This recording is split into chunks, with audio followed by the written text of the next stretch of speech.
Ukraine's President Volodymyr Zelenskyy is set to sign a deal on critical minerals with his U.S. counterpart after turning down an initial offer earlier this month.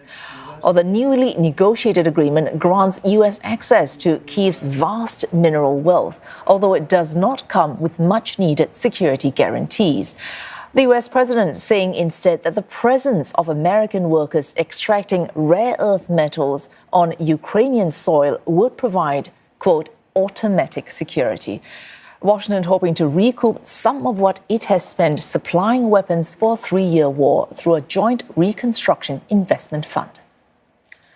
Nick Harper joins us live from Washington, D.C. Nick, Volodymyr Zelenskyy is set to sign that deal with the U.S. on what is reportedly improved terms for Ukraine, and the U.S. president not equivocal on security guarantees, not ruling out entirely the notion of security guarantees. In terms of U.S. policy on Ukraine, does this suggest the balance shifting back towards Ukraine and away from Russia?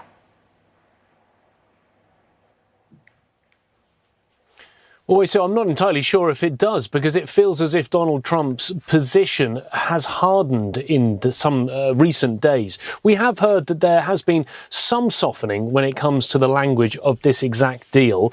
But it still seems, essentially, this is all that Ukraine is going to get. We knew that the meeting between these two leaders was always going to be pivotal for what comes next in Ukraine.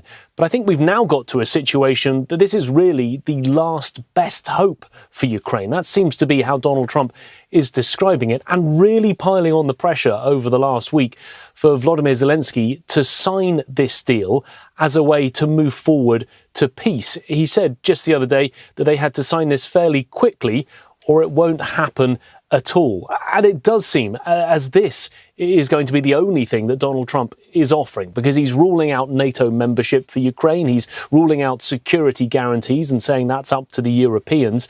He's really only saying, look, here's a rare earths mineral deal. Take it or leave it. And I think that very much changes how the US has viewed Ukraine when it comes to foreign policy. Think back to Joe Biden's administration, billions of dollars of aid and military support being sent to Ukraine over the course of 3 years. All of that has now ended. The US under Donald Trump does not see itself as a backer of Ukraine. It doesn't see itself as a military supporter in the conflict, but rather it views Ukraine really as a resource, an economic development project. There are questions as to what will happen with these rare earths, suggestions that it will take years for the US to extract any meaningful minerals from Ukraine. And there's also suggestions that many of the rare earth deposits are in the east of the country that's currently controlled by Russia. So very difficult, but certainly this is going to be a make or break meeting for the Ukrainian president later today. Nick, Ukraine, in this instance, on minerals, providing Mr. Trump with an economic development project, but also a chance to seal a deal to end this war swiftly, which, if anything, is one of Washington's priorities.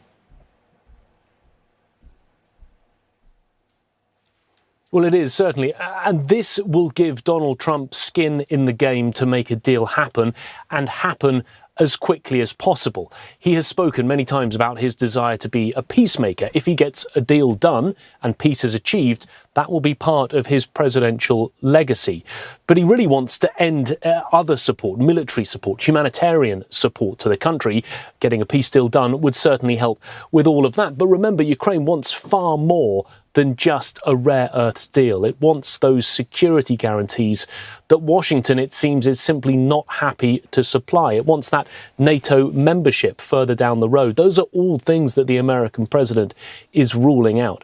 The meetings today in the Oval Office and then the joint press conference, they'll only take about 2 to 3 hours. And within the space of that time, Ukraine's future could potentially be sealed. And there is this worry from Volodymyr Zelenskyy and from Europeans that he could come away disappointed. He may get a rare earth deal, but he may not get very much else in terms of safeguarding the future of his country. So we're very far, in fact, from the final details of this critical minerals deal. We shall see what happens in the next few hours. Thank you, Nick Harper, there from Washington, D.C.